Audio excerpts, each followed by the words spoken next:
The second principle. In this podcast, we continue to explore the 5 principles of the Mental Capacity Act by exploring the second principle, supporting decision-making. The second principle says, a person is not to be treated as unable to make a decision unless all practicable steps to help and support him to do so have been taken without success.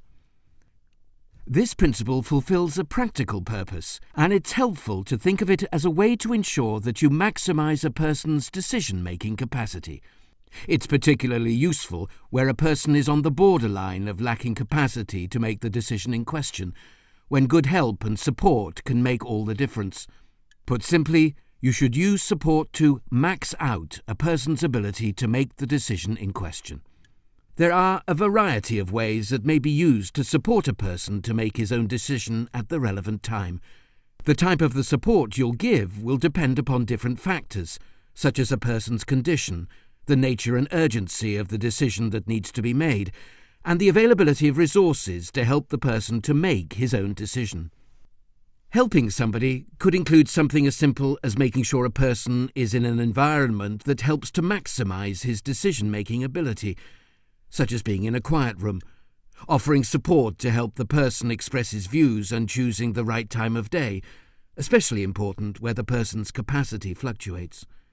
Use different forms of communication and provide information in a more accessible way. Use whatever aids and equipment you need and are available to support him to make his own decision.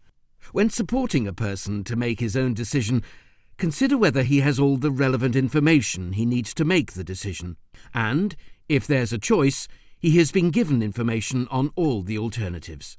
This includes the consequences of each option and the consequences of making no decision at all.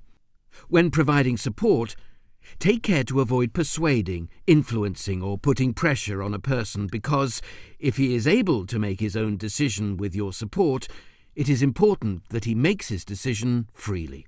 Avoid influencing a person towards a decision he might not otherwise have made, but balance this against the need to provide information and advice. The focus needs to be on enablement rather than protection, on supported decision-making rather than best interests decision-making. Making small adjustments to ensure that the person is supported to be more involved in decisions about his care can make all the difference. Here are some suggestions of the steps you could take to support a person to make his own decision. If the person's capacity is likely to improve and the decision can wait, postpone the decision until he is better able to make it. Be aware of any medication that could affect the person's capacity in the short term. Consider involving the services of a speech therapist or translator. You could also consult family members or carers on the best methods of communication. Use an appropriate volume of speech and speed of delivery. Use non-verbal methods of communication, such as facial expressions or exaggerated gestures, to emphasize key pieces of information. Be sensitive to cultural, ethnic, or religious factors which may influence the way the person prefers to make decisions and communicate.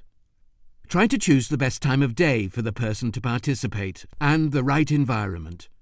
If possible, allow more time. Be thorough, but do not tire the person. Avoid physical obstructions between you and the person. Try to develop a relationship of equals. Consider whether anyone else should be present.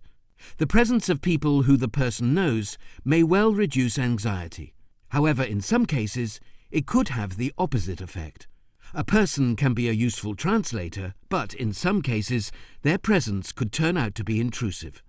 Try to eliminate distractions and the chance of being interrupted, by telephone or by other people who are present or nearby, for example. Consider using visual aids to stimulate memory, such as pictures, brochures, and diagrams.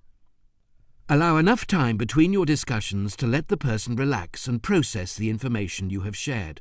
Consider allowing time for some relaxed conversation between discussions. Let the person seek clarification. Finally, don't be misled into assuming that a person lacks capacity because he has an impairment or disturbance. Remember the importance of the first principle. Check out our next podcast on the 5 principles, in which we'll explore the third principle, unwise decisions.